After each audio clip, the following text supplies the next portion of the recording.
Hello, good morning. Welcome to the Sunday Supplement. Coming up on today's show, don't doubt us. That's the message from Pep. His players flex their muscles by putting 8 past Watford at the Etihad. What's up with Poch? Tottenham, they're beaten 2-1 by Leicester, but there's yet another VAR controversy.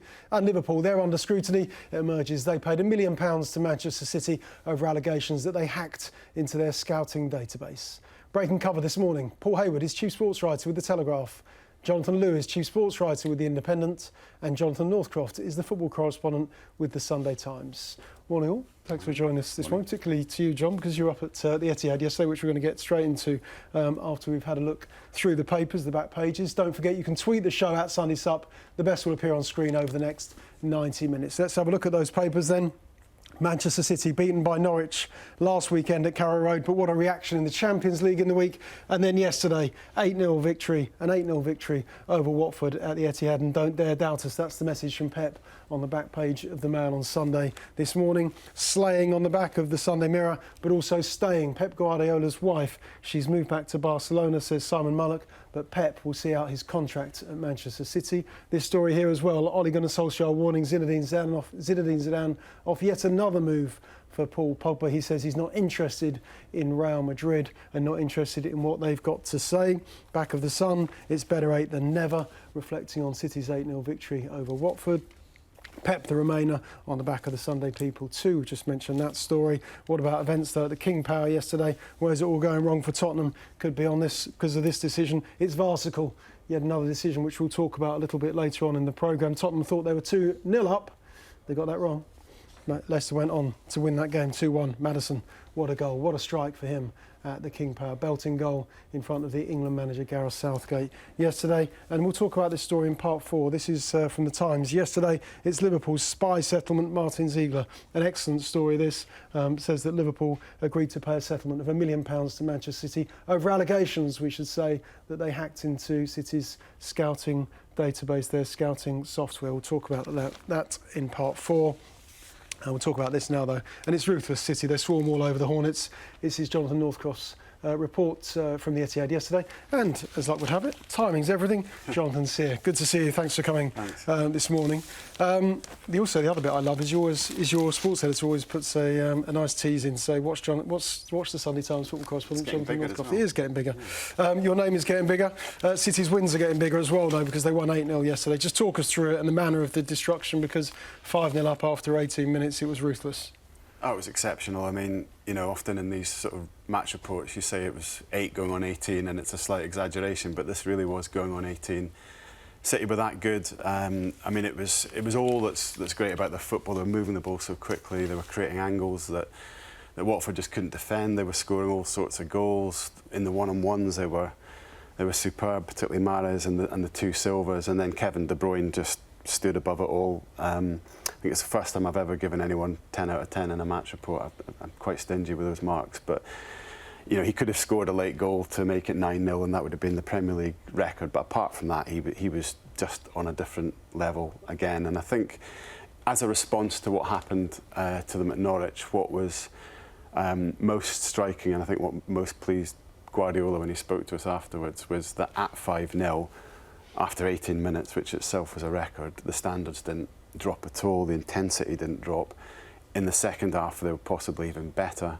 And, I mean, the game finished with Bernardo Silva and De Bruyne mounting yet another attack. I mean, the ability that pair have got, allied with their desire and their work rate, just speak of everything that City are about at their best. And it was quite a response to the Norwich defeat. And given that this Premier League title race might even go down to goal difference, it might be looked back upon as a really significant game as well. What does it say about Watford and their performance? They've just changed their manager, which you revealed a couple of weeks ago while there was an England game going. So you had us all reaching for our telephones during the England game when Watford sacked another manager. But this time, Quique Sanchez-Flores taking charge of his second game. You saw the performance last week against Arsenal and the comeback, and then this happens.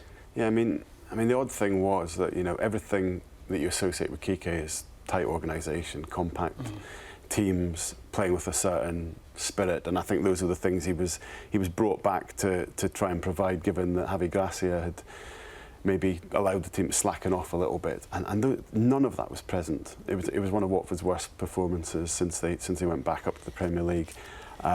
He probably made a mistake in his team selection. You know, he gave a debut to Fulquier, poor fellow who got taken off after playing out of position after half an hour.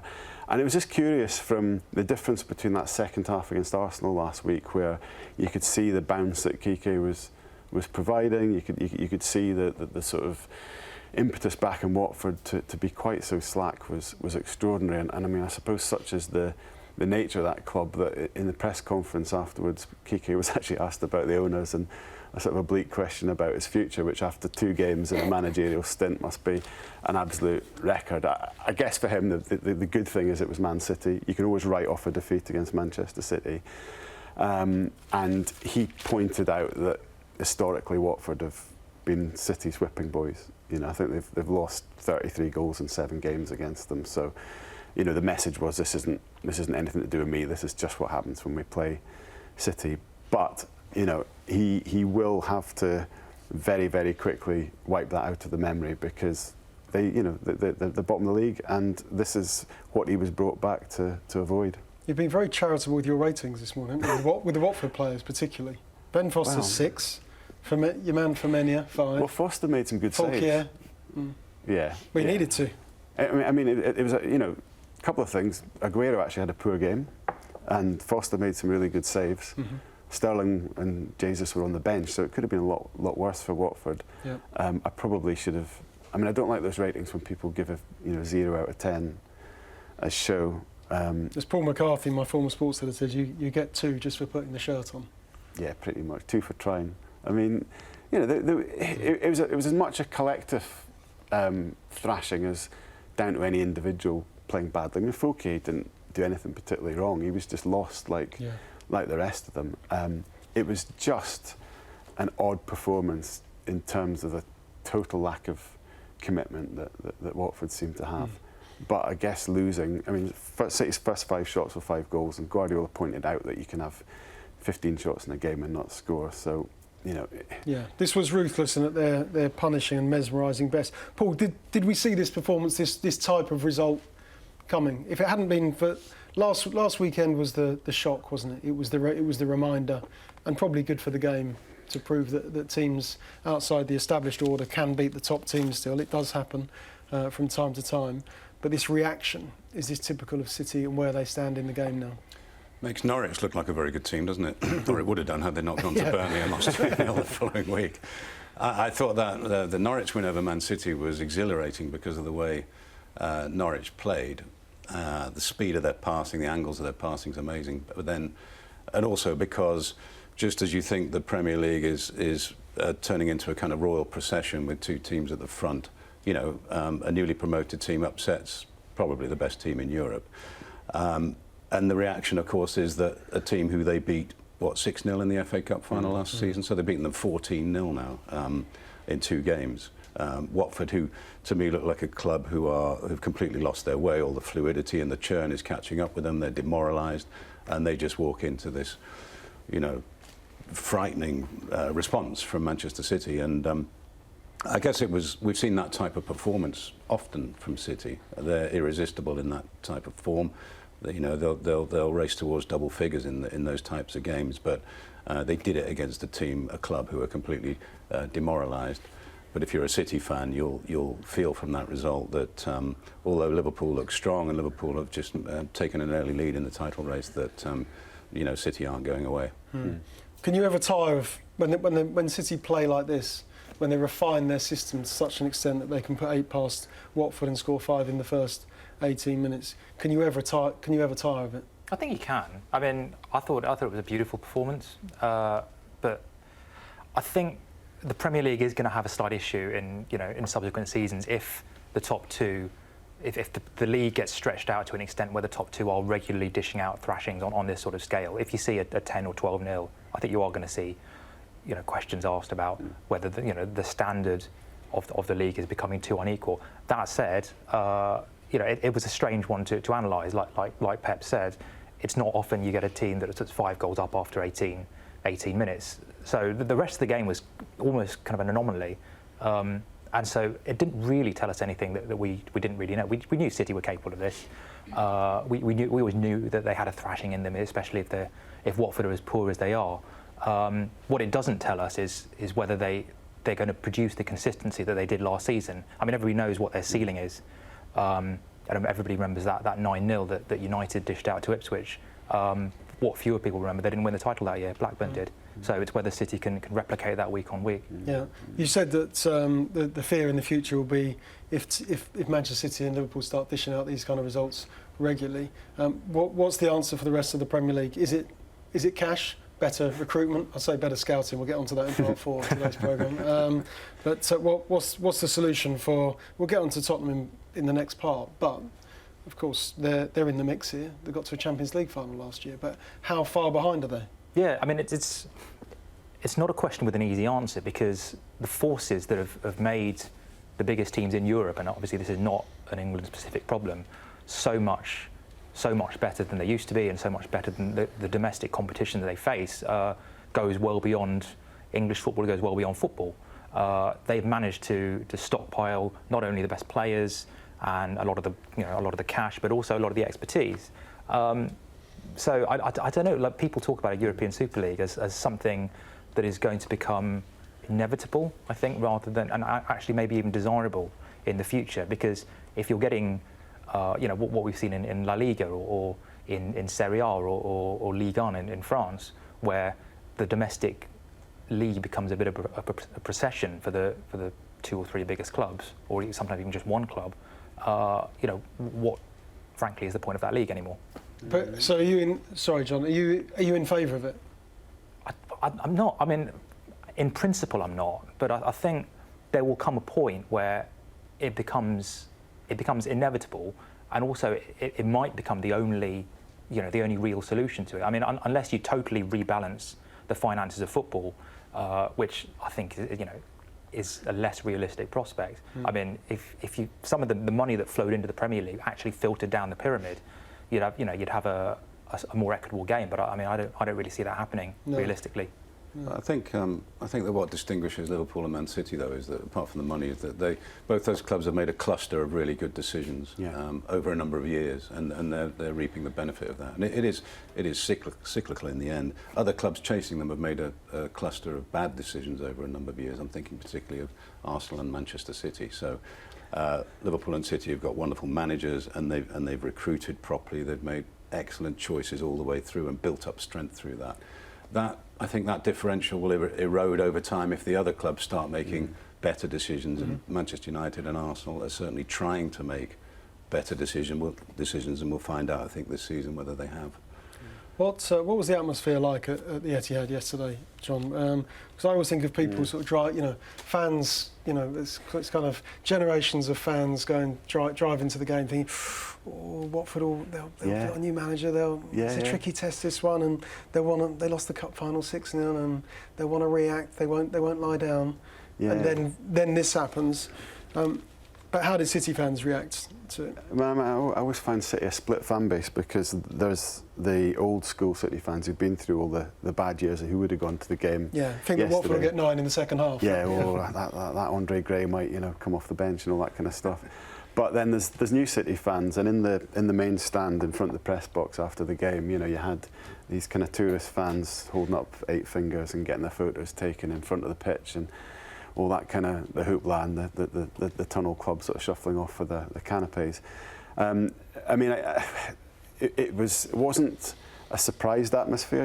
It was a kind of celebrated atmosphere, obviously, but they have seen this a lot of times. I mean, they do get used to this, and it was a more sort of polite applause at the end than sort of real gusto. And quite a few people were sort of leaving early, which, given the way City were playing, they risked missing 3 or 4 goals. Yeah, you'd also discovered Pep watches Monday Night Football, didn't you, as well? And he's getting a bit sensitive, isn't he, about some of the criticism? He does get sensitive, doesn't he? And he made a point yesterday that, if you doubt us, that's your problem. And he was talking first of all about the press and what was said after Norwich. But then he talked about how... Did people that he walked into the press conference last week and said, "Congratulations, Liverpool, you've won the title." That was his press conference last week, wasn't it? Carrow Road. Yeah. That was. He didn't have to. He didn't have to say that. He's asked about where. Okay, no. You've been beaten already. You've been beaten early in the season. What does this mean for a team trying to defend yet another title? He said, "Congratulations, Liverpool." That was. He provoked that. Yeah, and he mentioned Liverpool yesterday. Even in his mid-triumph, he sort of referenced them. And there's a slight huffiness about him when it comes to that subject. 'Cause I think he feels that Liverpool are the darlings of the media. And, it's probably no secret that people at City themselves in the hierarchy think that. So there's a sort of little bit of a resentment. I mean, I would say Liverpool are actually just probably better with the press in terms of access. So that's another issue entirely. It's probably why they get more coverage. But he also then talked about the pundits that have been ex-players themselves, and they should know better, and they've been on the pitch and they've lost games and they've made mistakes before. And I do get what he's saying, but City lose games so rarely that if after a defeat at Norwich, we can't all look for problems and try and identify causes, we're not doing our jobs, and nor are the pundits. I mean, you can't just say, "Oh well, we're not going to discuss this because in general City are really, really good." You've got to analyse the bad parts as well as the good parts. And as guessers we were saying, in a way we didn't learn that much yesterday about the weaknesses that were exposed at Carrow Road. Because, for example, Fernandinho in the centre of defence looked imperious, but he wasn't in the slightest bit tested.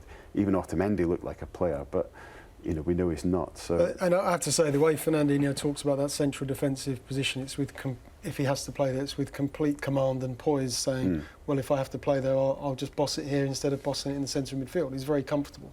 Yeah, he reads the game so exceptionally well. He won't have any problems with that. And they've also got Eric Garcia, who's a fabulous young player who probably potentially better than Stones and will get his chance now. But there will be times when that central defence against the best teams is scrutinised, and we're not going to know in games like yesterday. If it was a game they had to win, just let's quickly go around the table. Which one player that Manchester City has to play? Well, it would be easy after yesterday to say De Bruyne, because of how good he was, but they won the title with him largely off the park last year. Yeah. I'd always say David Silva when you ask that question, let's say. John? Sterling. Although he didn't play yesterday, but benched yesterday, yeah. I would say De Bruyne. I think De Bruyne is the controlling player. I think he's magnificent. Yeah. Okay, good stuff, guys. We know he's the first man on Leicester City's team sheet these days. It's James Maddison. What a goal for him. Scoring the winner against Tottenham yesterday. More on that game coming next.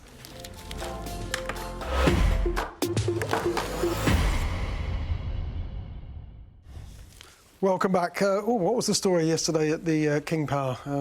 Is Varsicle is the front page of the Stars football pull-out. Madfrick, James Maddison's belting winner against Tottenham, or was it his backpack, a £6,500 see-through visible Louis Vuitton designer rucksack. Paul, where was the story for you? Because Mauricio Pochettino and Tottenham's players particularly upset over the decision to rule out Serge Aurier's goal, which would have put them 2-0 up, Son offside, just 1.6 centimetres, we think it was.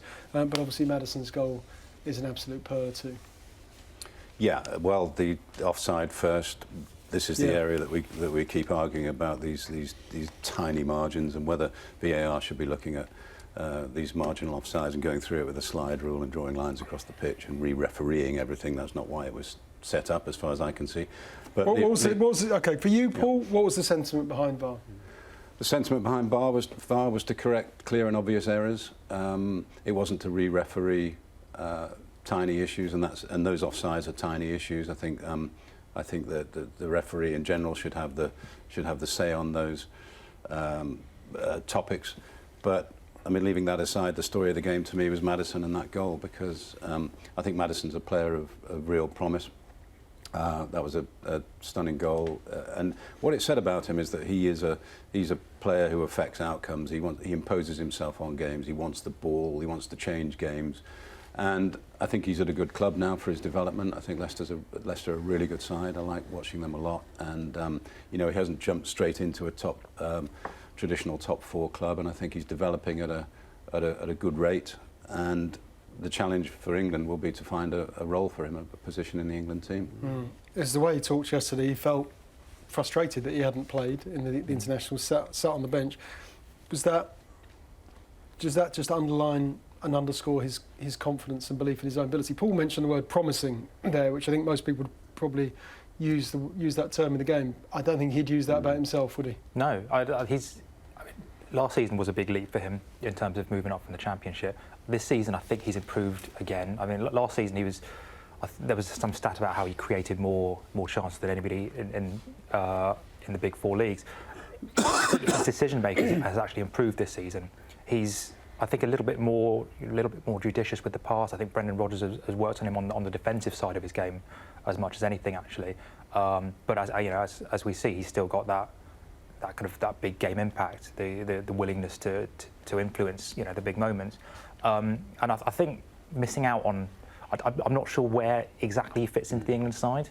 I think where Gareth Southgate, he wants his 4-3-3 with Sterling and Rashford and Kane, and there's not really a room for a traditional number 10. Probably the Barkley played, didn't he? The last international, so that's probably earmarked for. Yeah, I mean Ali. That's the Ali, right? Ali's position there, isn't it? But he's injured, fallen out of favour, not even in the Tottenham squad yesterday.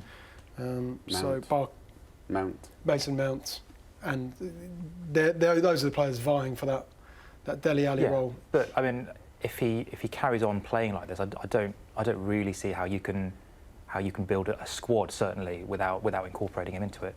No, he would be surely he would be ahead of Dele Alli, who's lost his way, and Mason Mount, who isn't as far forward as James Maddison. I just think ability on that level and temperament like that has to be integrated. It was odd he didn't play in the two internationals. Given that England were comfortable at both of them, and there's a slight sense that because he's a bit different as a lad, a bit different as a character. Well, I just wonder whether Southgate's trying to sort of temper that exuberance that he has, and just say, okay, you're in the England squad. Yeah. We do things a slightly different way. I can see that, but I mean, then the trouble is, I spoke to a coach at Leicester about Maddison, and he said, this kid believes he's the best, but that's actually the thing that makes him better than other players of the same ability. So you don't want to take that away from him.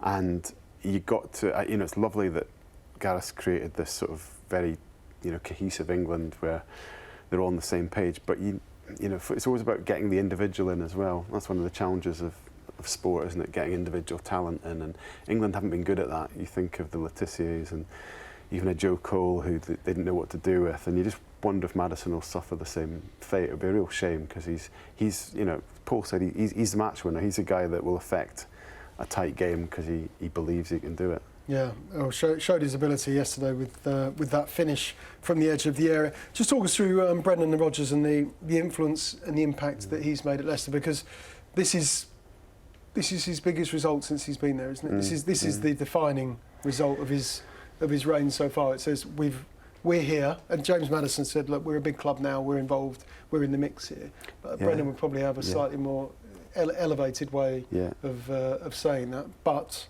this is a significant result for him. It's big because they went to Old Trafford last week and were kind of built up as are they better than Manchester United, and they underperformed. It's big because if you know Leicester fans, there's no love for Tottenham because of the title season and the feeling that Tottenham assumed that they were going to overtake Leicester. So King Power really enjoyed rubbing Tottenham's noses in it. But it was big because they have got to see themselves as rivals to Tottenham if they want to be where I think Brendan Rodgers can take them, i.e. top 4 team, top 6 team, but maybe even a top 4 team this season. We always talk about Leicester as if they've never done it before. Exactly. It's only 3 years ago. I know, but we all fall into the mistake. They might do something this season. Well, they do not. They actually do have a bit of course and distance. They do, and they've got obviously Jamie Vardy and Kasper Schmeichel, players from that era. The squad is man for man as good as most outside the top 2. And the thing that's striking is they're now third, I think. They've had this good start to the season, and they've actually played 3 of the big 6 already. And they will now go and have a run of fixtures, I think, starting with Newcastle, where they can really accumulate points. And given that Brendan's done it before as well. You know, he's won titles, he's finished second in the league. He'll know how to plot out the season. So there's no reason, given the flux of other clubs and other big clubs, why Leicester can't still be there in May. I mean, I talked about making good decisions earlier on, and after that title win, I mean, they were a "Where Are They Now" feature waiting to happen, weren't they? They were a pub quiz, you know. They could have just disappeared. Slimani. Yeah, can you name the Leicester title-winning 11? You know, and it would have been a nostalgia exercise from then on. But naturally, they slipped away again and regrouped, and the decisions they've made since that part of it have been exceptional. I mean, they bought really well. They've got a seriously good manager in Brendan Rodgers, and it's very heartening to see them come back from where they were, come back from winning the title, you know, and to develop in the way that they have. I mean, when they played Man City at the end of last season, everybody said, "Oh, Man City struggled with that game." Nobody really gave Leicester credit for how good they were at the Etihad. Yeah. They gave Man City all sorts of problems in that game, and to me, that told you that they would start the season well, and they did have a really good campaign. Yeah, we need to talk about Tottenham, which is becoming a familiar theme on this programme. Mauricio Pochettino, not happy with his players, didn't follow his second-half plan against Olympiacos in the Champions League. Beaten yesterday, they've got a terrible record away from home, certainly in the Premier League. It's a run that stretches right back until January, isn't it, since their last victory on the road. What's the message from Spurs at the moment? How do you see it?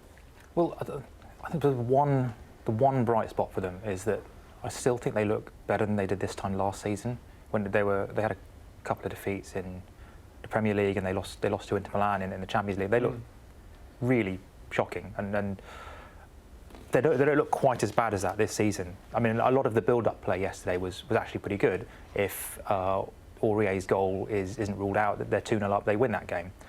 The problem for them is that every time they get attacked, they look like they're going to concede a goal. I mean, Leicester had so many, even before they equalised, Leicester had so many opportunities, you know, to put the ball in the box, you know, chances to equalise before they actually did. And that's the trouble with Tottenham, is that they kind of lost that kind of solidity that defined the best Pochettino side. They look really kind of brittle. They look kind of fragile from set pieces. They look a little bit unsure playing the ball out of defence. And I wonder if something of that kind of the cohesion that really defined them when they were finishing second and third, you know, isn't quite there anymore. There's a couple of strange selection issues, I think. One is Eric Dyer. He's not played a single minute for Tottenham in the Premier League and Champions League. I think he's not been on the field so far this season. An established England footballer, an established Tottenham Hotspur footballer. And Dele Alli, of course, who wasn't even in the squad yesterday. What does that say about their relationship with the manager at the moment? He does like this. Pochettino does seem to enjoy, for want of a better phrase, a punishment dropping. I mean, you saw it with Alderweireld last season. Christian Eriksen. Eriksen. Well, yeah, I mean, he was on the bench. I mean, he wasn't great in midweek against Olympiacos, but you know, you would think that in a full strength Spurs side he starts. It's weird. I mean, nobody really can get into why Pochettino finds, you know, players in favour and out of favour at a given moment. But the others, he doesn't talk about them. So if you ask about a player who's not played, he says, "Ask me about the players who've played, who've been on the pitch." Yeah. So it's difficult. So it is difficult to read. Yeah, he almost kind of rules by by mystery almost. That where you don't quite know what you have to do to be in his favour. You don't quite know what you have to do to get in the side, and you don't quite know why he's picked the side that he has. I mean, he manages by intensity and almost a personality cult, and I think that style of management is very powerful in the modern game, but it's very difficult to sustain over long periods, and there's a sense there that just the kind of cult that was around him of players is just drifting away. So Dyer and Ali are two of the key players you'd associate with that group that he brought through. You know, Alderweireld and Vertonghen may well be leaving at the end of the season. They're slightly in the doghouse. Eriksen, the key sort of members of that gang that he'd created are going in different directions, and it's an enormous challenge to replace this. And you think of like Klopp's last season at Dortmund, you know, similar manager in terms of managing by intensity, and the way that just sort of fell off a cliff for him. You think of Guardiola only staying 3 years anywhere because it's this kind of almost burnout after that. And I would fear for them, because if so much of it's built on this sort of cause that he's built up in a unity, once that goes, you know, what are they going to be left with?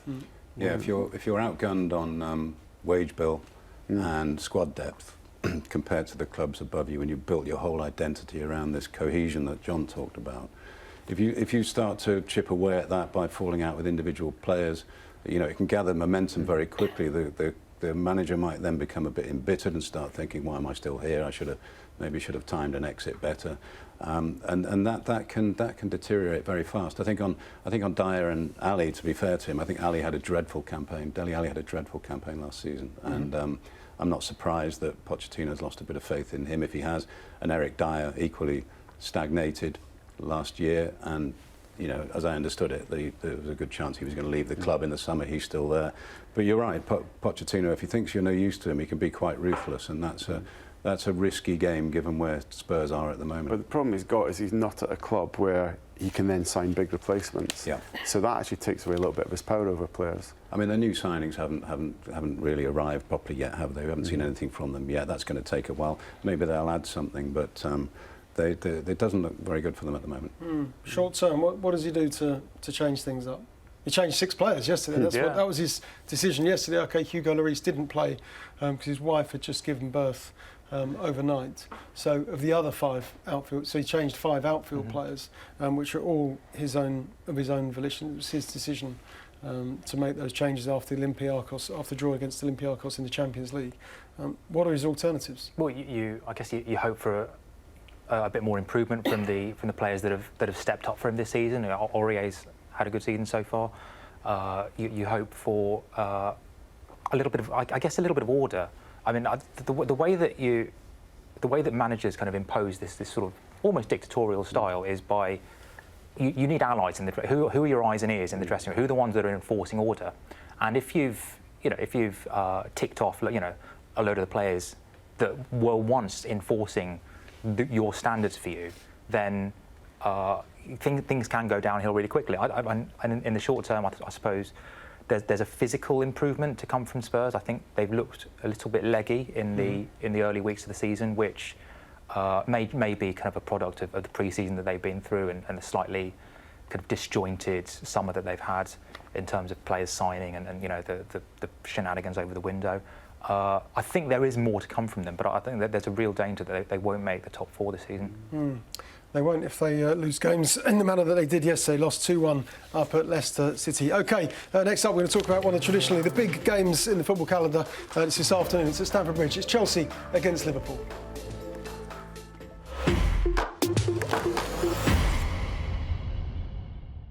Hello, welcome back with us this morning. Paul Hayward, Jonathan Lew and Jonathan Northcroft. Let's just remind you what's in the papers this morning. Sunday Mirror slaying. This is a reflection on Manchester City beating Watford 8-0 and staying. This is Pep Guardiola. Interesting story. This Simon Mullock says that Pep Guardiola's wife, Christine, has returned to Barcelona with one of her children. She's got a fashion business out there apparently, which needs a little bit more devotion, a little bit more time spent on it. So, but Guardiola is staying, according to Simon Mullock in the Mirror this morning. Ole Gunnar Solskjaer warning Zinedine Zidane that warning him off yet another move for Paul Pogba. Not interested in what Real Madrid do or what they've got to say. Don't dare doubt us. That's Pep hitting back at his critics after they were beaten by Norwich at Carrow Road last weekend. The reaction, of course, good reaction this week, beating Shakhtar Donetsk in the Champions League and then going on to beat Watford yesterday. We've just been talking about the farcical decision at the King Power yesterday, ruling out Tottenham's second goal. That was Serge Aurier's strike chalked off. This man, James Maddison, scored the winner for Leicester City yesterday, and we'll get on to this story in the next part, which is Liverpool's spy settlement. It's £1 million to Manchester City. It's a story that dates back to 2013. It's all allegations, but we'll talk about that a little bit later on in the programme. Paul and John, because I know you cover other sports as well. Jonathan and I love watching other sports, but you get the privilege of watching some of the best sports or sports at a high level elsewhere. And it just struck me this morning, just reading the papers because it's now dominated by football, when last weekend the back pages were dominated by the Ashes series. And it just struck me, I wanted to ask you guys what it was like, the differences, the key differences between the environments and the habitat that the habitat of a test match covering England around the world, with a comparison of our experiences of covering the England football team or Premier League football or Champions League football in Europe. Well, I suppose the first thing I'd say is that it's easier covering cricket and rugby, for example, at England level. Not necessarily England level, because the England football camp's very good now, but certainly I find Premier League clubs among the most difficult people I have to deal with now. There are exceptions like Liverpool and Brighton, for example, but sorry, no. No, I knew you. If you didn't say it, I was going to. But they do have a very constructive attitude. Some clubs, but there are big barriers now between journalists and players and managers, which frustrates me. Those barriers are much smaller in cricket and rugby, where there's a more constructive attitude to dealing with the press. So, I mean, John and I covered the Cricket World Cup and the Ashes, and you can always feel in those sports that you're going to be able to talk to people, you're going to be able to get to people and listen to them, and there's just a healthier two-way traffic. Is there time? Is there more time to spend with them? It can be. It's a bit of a rush at the end of a day's play when the deadlines are approaching. But they do put players up, and you do get what you need from that environment. It also helps to be in a press box where there are sort of 6 ex-England captains wandering around, and you can always there's always somebody in that cricket press box, for example, that you can talk to about a player or an issue, and they'll give you they'll tell you what they think, and you'll learn from them. Sure. I think. Having covered England cricket tours, I think there's a much different dynamic to them. You're often away for 3 weeks, 6 weeks, 8 weeks on the road, and I think you get a little bit to know not just the other guys in the press pack, but also the players a little bit. You come to recognise them, they'll say hi, and you really get that in football, with a few exceptions. And I think the other big difference I would say is that football coverage, I think, is still really quite fixated on incidents. I mean, it's the nature of the sport, really. If you get 2 or 3 goals in a game, there's not actually many incidents to cover, so you kind of fixate on the ones that there are. Whereas in a cricket game, say a day of Test match cricket, it ebbs and flows. There are a dozen different things to talk about or on every day of a Test match, and I think there's a. I wouldn't say there's more, but I think there is as much of a thirst for analysis and kind of impressionistic stuff. What it was like at the day. What individual players were doing, than there is at a football match where this is the result, and you're sort of kind of scrambling to explain whatever the result was. The Ashes coverage fascinates me, guys, just because there's more time to analyse for TV, and you have a greater depth. Football, is there a way around it for football to have that kind of time? Well, I think football analysis has improved incredibly in the last 5 years. Monday Night Football. I think my phone's ringing. Gary Neville and Jamie Carragher. Well, that's an example. I'll sit and watch Monday Night Football to watch them analyse in minute detail how Norwich beat Manchester City, and I always find that fascinating. That's always been there in cricket, particularly. The coverage of Test match cricket is amazing. Nasser Hussein's analysis of a batsman, for example. I mean, the level of knowledge and insight there is incredible. It's compelling, isn't it? It's compelling for television viewers because they're learning so much while they're looking at it. Football, I think John's right. There is a desire for analysis, but we are also obsessed with the controversies, the personalities, the VAR, the dive in the box. It's a much more febrile environment being in a football press box. We're always on to the next thing as well, because we haven't even mentioned Chelsea. We haven't even mentioned the Champions. Briefly mentioned City playing Shakhtar Donetsk, but it's almost as though it's forgotten. What was the last sport that you covered outside football, Jean? Gosh, a bit of cricket actually. I interviewed Freddie Flintoff 6 or 7 years ago, I think, because he wanted an easy ride from somebody who wasn't going to grill him too much about cricket. Come on, you're not a soft touch. Okay. Yeah, I used to. I mean, one of the things about being a football writer these days is it's just become a 12-month, 24/7 job. Whereas when I started out, probably the same for you, Ash, you actually had a summer off where you could do other sports. So I used to do a bit of golf, tennis back in the day, a bit of boxing. Never did tennis, but yeah, I used to do other stuff. And now, you know, the summer is almost as busy, if not busier. You're planning a pre-season tour, aren't you, around, I don't know, Southeast Asia or America, wherever it happens to be. And it's transfers, and everyone wants to know about them, and there's always a narrative, there's always a story about someone in football. And I think it's a really good point about the pace of football analysis, because even during a game, it's a challenge to, you know, watch the action, but also monitor what's being fed back on social media through other people who are watching it on TV and might have a better view of incidents than you, and what's being said by various pundits and so on.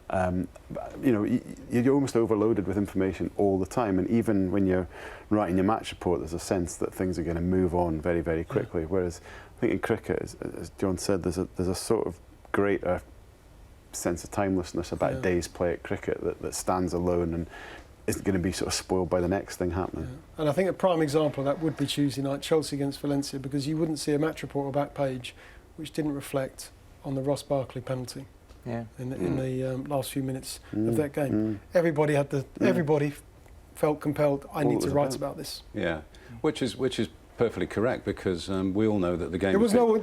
There was no alternative, Paul, was there? No, not at all. What are you going to do if you say, no, this is about Valencia winning 1-0 at Chelsea? I agree with you, particularly as we all know now, we're more attuned to the fact that the events of the facts of the game are being digested completely. Everybody's seen the game, or if they haven't seen the game, they've seen clips on social media, they've seen a Twitter reaction, they know what the news is.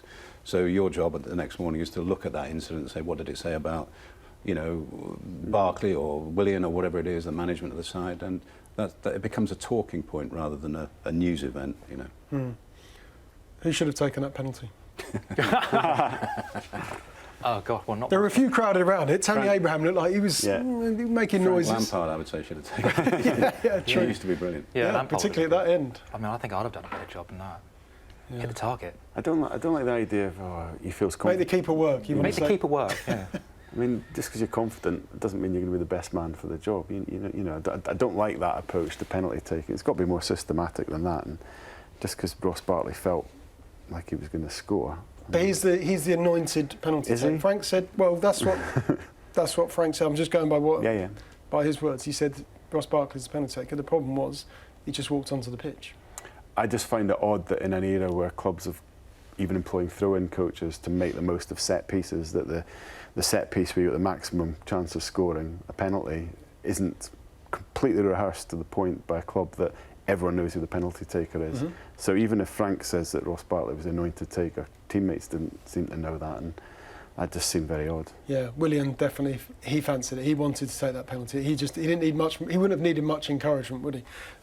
Chelsea-Liverpool, traditionally one of the biggest fixtures in the calendar. There's great rivalry, there's great history between these two sides. We can go back to Premier League titles won by Mourinho. We can go back to the Champions League semi-finals, the ghost goal. We can go back through history as we would do as if it was a test match and we were analysing cricket. But what does this match mean now? Chelsea against Liverpool. Where are Chelsea? Chelsea are a team in development. And we accept that because the last time I saw them in a final, they won it.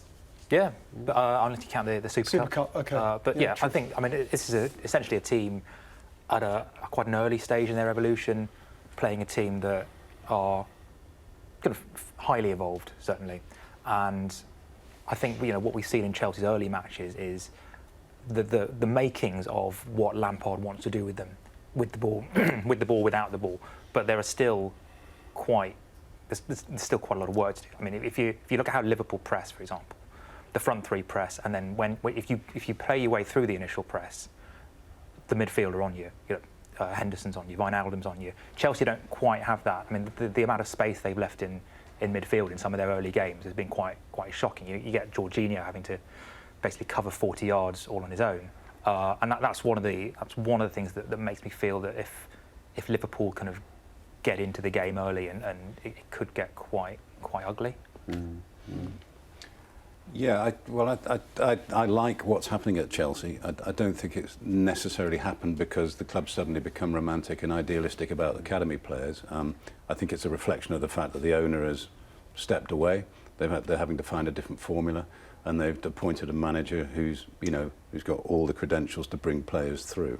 So I think it's great that Chelsea look like a team that the fans can identify with more. I think they always wanted academy players to get a chance in the first team, but the price of that is that you have to accept getting chinned every now and again, because you're not going to be the finished article when you're playing 20 and 21-year-olds, some of whom were on loan in the Championship last season. So it's going to require patience. I think all anyone can ask for is that they're competitive, and that the players know what they're doing, and that there is momentum. There is at the moment, but there are going to be some painful days with it, I think. I think it's important for Liverpool today because, given how City have responded to their wobble, Liverpool in a way got to respond to what City did yesterday to preserve the advantage gained over that Norwich result, and they can make a statement by winning at one of the places that they traditionally don't win, and if they go 5 points back ahead, then City can score as many goals as they like, but Liverpool have sort of reasserted.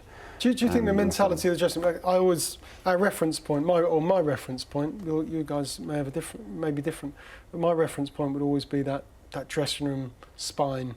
Cech, Carvalho, Terry, undoubtedly, Lampard, maybe Ballack, Drogba up front. We don't lose this game. Come what may against Liverpool today, we don't lose. Does this current Chelsea side go into matches with that mentality? It clearly doesn't. We saw last season the ups and downs of that dressing room in terms of their intensity, and there's probably that old-fashioned word, strong characters. There's probably a lack at the moment, but they are in development. So that it is the Mason Mounts and the Tomoris, and Tammy Abraham's got plenty of character about him. You can see how he's embraced that starring role. So they'll develop that, but they're against a team with huge character, real men. And that's a challenge for them. Yeah, big game for them this afternoon. Chelsea against Liverpool at Stamford Bridge. OK, next up, some pretty serious issues in the sport. One was Peter Beardsley, the other one is Spygate. It's Liverpool and Manchester City. More on that coming next.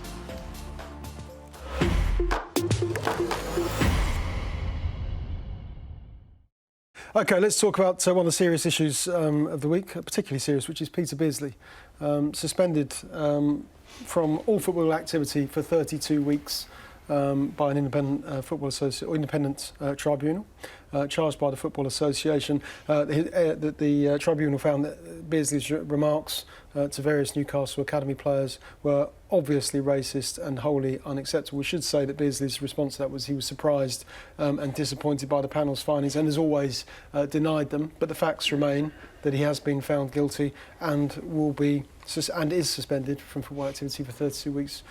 Paul, what are your thoughts on the judgment and Peter Beardsley's behaviour? And we'll come into his standing. We should take into account his standing in the game, because that is what the tribunal also reflected on in their lengthy judgment. Well, I think the sentence sounds correct on the evidence, and I don't think there's any mitigation whatsoever. Zero mitigation, because anybody and everybody should know that you cannot use language like that against anybody, never mind young footballers, anybody. And I thought, my main thought afterwards was that the statement issued on behalf of the panel was absolutely disgraceful, because it referred to Peter Beardsley as a towering figure, and the tone of it was, look what you've made us done to you, we didn't want to do this. And they didn't need to make any kind of emotive statements of that nature about his stature as a player. All they needed to do was say that on the evidence we have found him guilty of these charges, this is not okay, and he is suspended. Why they went into all that stuff about what a great player he's been. Being a great player cannot protect you against the consequences if you use language like that to people of a different ethnic origin. I guess it just saddens us because of the esteem we held him in as a footballer. What a great footballer he was for England, his partnership with Gary Lineker, and our memories of him with various clubs, 2 spells at Newcastle, wasn't it? Liverpool, Everton as well. We hold him for his footballing ability alone. This is a guy of immense quality. What we didn't know was a different side to him. But it works both ways, you see, because I loved Peter Beardsley as a player. I grew up watching him playing for Newcastle and later Bolton, and it was a great player to watch, no doubt about that. But that, I guess, almost celebrity, that renown, that reputation can protect you as well. Like, if you're a youth player at Newcastle and the guy, making racist comments to you is just some regular academy coach, that's different to when it's Peter Beardsley, England Newcastle legend doing it. I think that the fact that you think there would have been reverence. I'm just thinking the age difference between Beardsley is 58, I think, isn't he? 55, 58, around that sort of. Would a 14, 15, 16-year-old Newcastle player? You pick up on that. I mean, you pick up on the way the staff and are around you, and I think one of the most egregious things in the judgment was making it very clear that they didn't regard Peter Beardsley as a racist.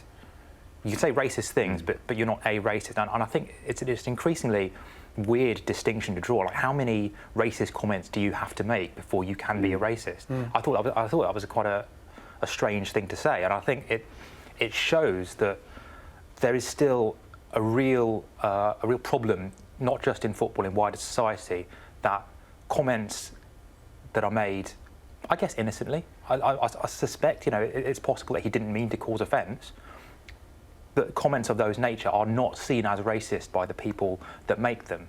And I think we need to really kind of stamp down on that.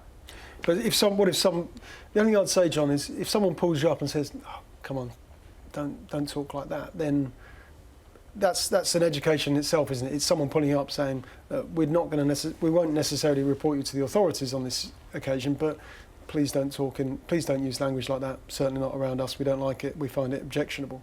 Right, and then the reaction of that person then speaks volumes. The fact that he still doesn't really appear to agree that he's done anything wrong is one of the reasons why I don't feel like we should be considering like employing Peter Beardsley in football again for the foreseeable future. I think 32 weeks is ridiculous. It's a ridiculous suspension. He should be out of the game.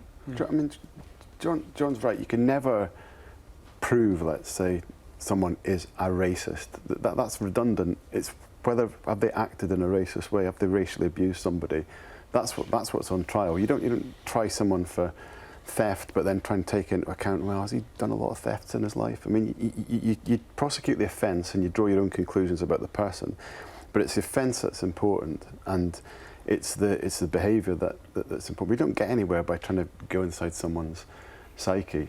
What we can do is try and protect young players, try and protect anyone against racial abuse, and just judge on that kind of incident. And I think it's the collateral damage that's really sad in this. It's the young players who'd have turned up thinking, I'm getting coached by Peter Beardsley, and then be sort of treated to the kind of nasty nonsense that he came out with, and have their spirits broken, and there's players that didn't recover from that, and they can't get that time back, and it's them that should be getting protected by a panel, not Peter Beardsley's precious reputation. Beardsley has done what everyone, or most people do in these situations, which is to say, I didn't do it, I didn't make these comments, these allegations are incorrect. If he was to front up and say, yeah, you know what, I did make some mistakes, I made some errors, maybe he would argue that he's from a different era, when, yeah, maybe he would, but I don't know. Yeah, that's an insult to people of that age. Not everyone that age is a racist. That's not. I don't. No. I'm not saying I'm not saying it. But use of certain words and language. We only have to go back 10, 20, 30, 40 years. We know that there was language that was used more liberally in society. Yeah. Than is socially acceptable now. We can't. That's the point I'm making. We can't. No one could doubt that, could they? Would anybody argue against that? But I don't think Peter Beardsley could use his age or generation as a defence against saying things that if he knows or should know are hurtful. Because, as I say, plenty of coaches of his generation are perfectly able to get through life without abusing people. So, is there a way back for him? You say you should football. Well, I mean, given on how he's reacted to what happened, that would certainly be, until he's shown contrition. I think that would be my stance. I think when someone pulls you up on something like that, you have two options. You can say, oh no, I'm not a racist. It's it's nothing to do with me. I didn't do it. And you get defensive, or you say, look, if I've caused offence, you admit the possibility that you may have said something quite innocently, possibly even as a joke, that has caused grave offence to somebody, that has stereotyped somebody based on their race or ethnicity, and you listen and you understand, you try and build bridges, you try and educate yourself. That, I think, is the real failing. That there are too many people out there who are looking to preserve their own reputation rather than genuinely, get into and understand the issues that other people are raising around them. Yeah, I think on the most basic level as well, if you're not capable of seeing how offensive that would be to the person you're addressing, if you're not capable of seeing the damage you could do to them by dehumanising them, for example, using the word monkey, for example, on a training ground, if you don't understand what that means to a black person, you shouldn't be anywhere near football, should you? Or shouldn't be anywhere near any environment where you're interacting with other people. No. For what you mentioned, the victims. We often forget about those guys in situations like this, because we talk about the guy, the star man, the person who's got the notoriety, the reputation, the person that we watched scoring goals for England, setting them up for Gary Lineker in the '86 World Cup. But we often forget about the individuals. What about their future? Well, these were kids at the most vulnerable part of their development as people, I guess, their adolescence, and also the key part of their development as footballers. And they can't get that time back. They can't get their careers back. They can't get the sort of reparation for the hurt that it's caused them. I would assume that there will be legal action on the basis of this. Newcastle might have to pay out, but really I don't think anything can repair things, apart from perhaps Peter Beardsley himself at least showing some sort of contrition and understanding and trying to make reparations to the victims. Yeah, and look, I don't know if it's possible, but he has to have some face-to-face education, doesn't he? But maybe he should confront. I think that's the start of it. To sit around a table like we're sitting around now, and those guys would provide him with a very, very thorough examination and certainly an education on things like this. Okay, wise words from the guys on the table this morning. I'd like to talk about this story now, which is yesterday.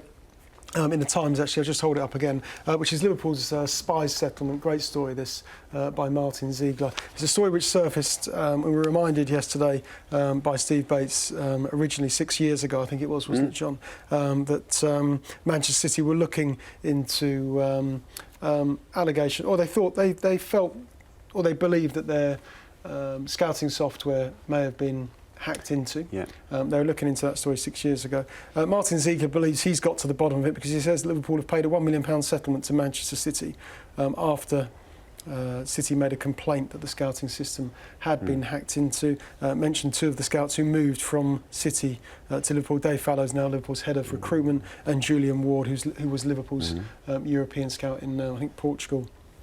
And Spain as well. Liverpool made the settlement, £1 million, without accepting any liability whatsoever. And I know we'll have to be careful about what we can say or what we'd like to say about this settlement.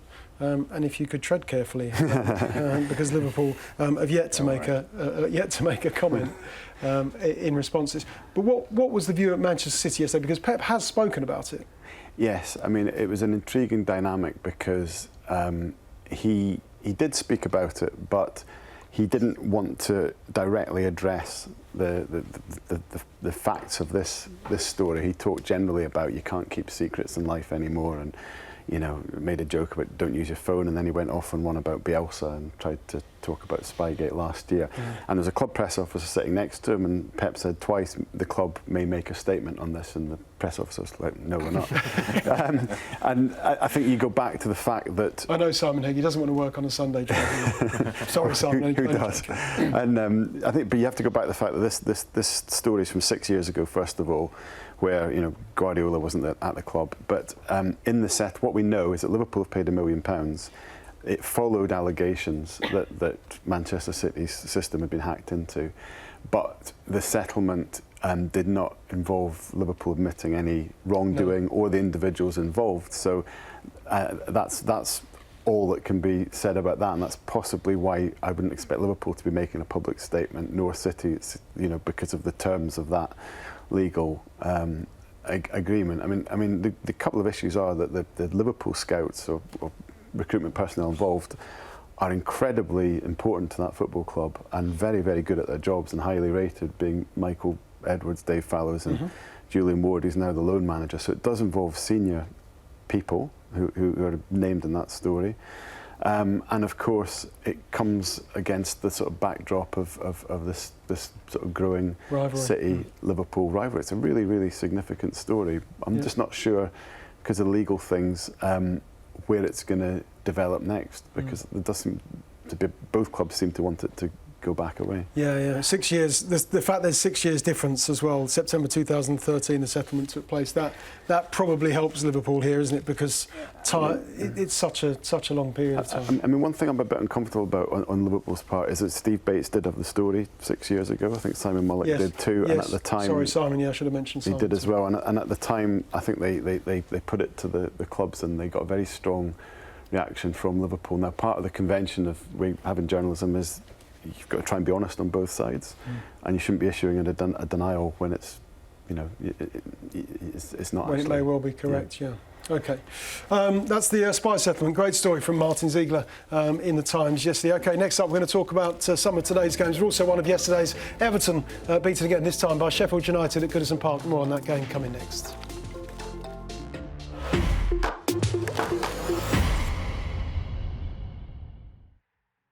Paul, we need to talk Marco Silva.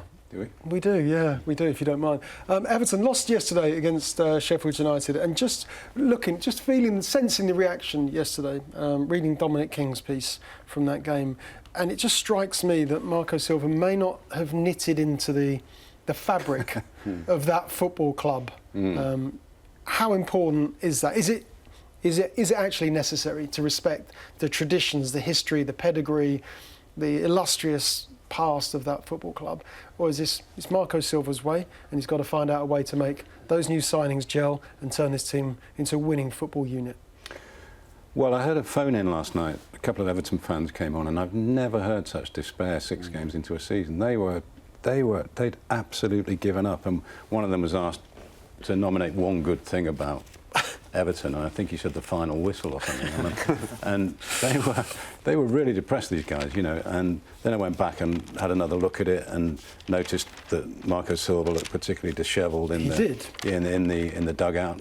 He looked like a guy who felt that he wasn't going to be able to do much with what was in front of him. And of course people will start to say, well, he's a mythical figure as a top manager, and he's running out of jobs and running out of luck. That may be a little bit harsh. He's probably a very good coach, but he's not having much effect on what has been, a very much an upgraded squad. They've spent some money, they're not getting the results for it, and the mood around the club is particularly bad. What can they do? What does he need to change? Your experience of him, Jonathan? Well, there's no identity to Everton at the moment. I mean, someone in football described them as a nothing team, and I think that's fair enough. They've spent 500 million quid in just over 3 years. He's spent... Is it 500? Getting about 480 or something like that. He's spent a fair portion of it. I think he's very lucky to I be where he is. didn't realise it was that much. There can't be, if ever a club's got less for the money than that spend. Because you look at the squad, it's full of sort of A- or B-list players who don't necessarily fit together. I'm not really sure what Everton are on the pitch anymore, and at the same time they've lost a really good generation of players. They haven't brought young players through, and he hasn't established the bond with the crowd that's important at Goodison Park. I think he's very, very lucky to have that job, and he will not stay long in it if it carries on like this. He was quite close to the brink last season, and he's getting towards that territory again. Sometimes there are good coaches that are a bad fit for a club, and I think there's fundamentally a disconnect between Silva's instincts, which are to build kind of a solid team, a solid organised team, and I think Everton fans who have got a squad full of flair players want to play a slightly more expansive kind of football, and he's not really been able to deliver that, and so the result has been kind of a loss of character, a loss of identity. Yeah, first home defeat for I think 7 months though for Everton, but of course their form isn't good. Good result for Sheffield United. We like the way that Chris Wilder approaches it. We like the approach of his players. What about the approach of their new owner, their new 100% who's just taken 100% ownership of the club, Prince Abdullah, the Saudi prince, and his comments about the Bin Laden family this week, when he had said that he'd be happy with the, he'd be happy for investment. Not every Bin Laden is a bad Bin Laden. Yeah, if you don't mind, I'm not going to go there, Neil. I'm not going to go into the Bin Laden family. But what I would say is it sounds like a kind of an unusual formula, and it would be a pity if the progress Sheffield United have made is derailed by eccentric ownership. They've seen it's an exceptional start to them, though, isn't it? I mean, settling into life in the Premier League, and watching Chris Wilder last night talking, and he's still got that childlike enthusiasm for the top league. Because he's worked so hard to get there. Well, he gets cross when they win because they didn't play very well in his eyes, and then he apologises for getting cross. Shades of early sort of like Ferguson there in a way, you know. Yeah. But he's good. I mean, everybody I speak to about him says he's really, really good, and I just wish him the very best, because what he's done already is phenomenal, and he's doing very well in this league as well. Yeah, he is. Let's move on to some of today's games, because West Ham play Manchester United, and as we know, Sky have got a new signing in the studio, which is, of course, Roy Keane. Will that make any difference with Manchester United's players knowing the kind of volcanic reactions that they would have expected or were used to when he was a player in the Manchester United dressing rooms? And we've seen criticism from former Manchester United players and some great players of that team in the past. Will Keane's presence make any difference? Well, I mean, I'm tempted to say like none at all, but I think United are kind of a funny club in that the number of ex-players in the media with a profile as big or occasionally even bigger bigger than the players that they have now kind of makes it a unique dynamic, because there is more criticism, there is kind of more informed criticism of the club, than at any point during the Ferguson era, for example. But I mean, I'd say it's a good signing for Sky, I guess. But I've got to say that. But yeah, I think I wasn't leading you into it. You can say what you're welcome to say. Him and Souness might be tasty. But I think what's the seating order today? Wow. Opposite corners of a ring, maybe. You haven't even mentioned Mourinho. You wrote about him on Friday. Yeah, the chosen one. No, he's. I think United probably have a little bit more to worry about than what Roy Keane might say in the studio. It's funny, they are in the territory of Liverpool, where 15 years ago I always remembered Houllier complaining about all the ex-players, and actually got the press officer to produce sheets in there are 23 ex-players in the media, and then there's only 12 for Everton or whatever. And United, but the more... Did we use it? I can't remember. Did we use it? Was it published? We might have done. I can't remember. But probably was. His point was it was harder for Liverpool because of all the guys banging on about the glories of the past. But that's where United are, and it's a vicious circle. The further away from the Ferguson era they get, the more we're going to have a thirst for listening to players from that era tell us why this is all so bad and that was so good. Yeah, OK. It's a big game this afternoon, a big debut for Roy Keane coming up. I don't want to delay you any further, John, because I know you've got a big five-a-side game, haven't you, before? But you're going to leave here, and then you're straight onto the five-a-side pitch, aren't you? Yeah, going to Shoreditch, Xmas, Jackson, Flaxen, Waxen. Shout out for the boys. Yeah, big game, is it? Don't get injured, John. You've got a big. Yes. Yeah, I've got a big game this afternoon at Stamford Bridge. OK, we have run out of time. Thanks to Paul, good seeing, to John and Jonathan Northcroft for their company this morning.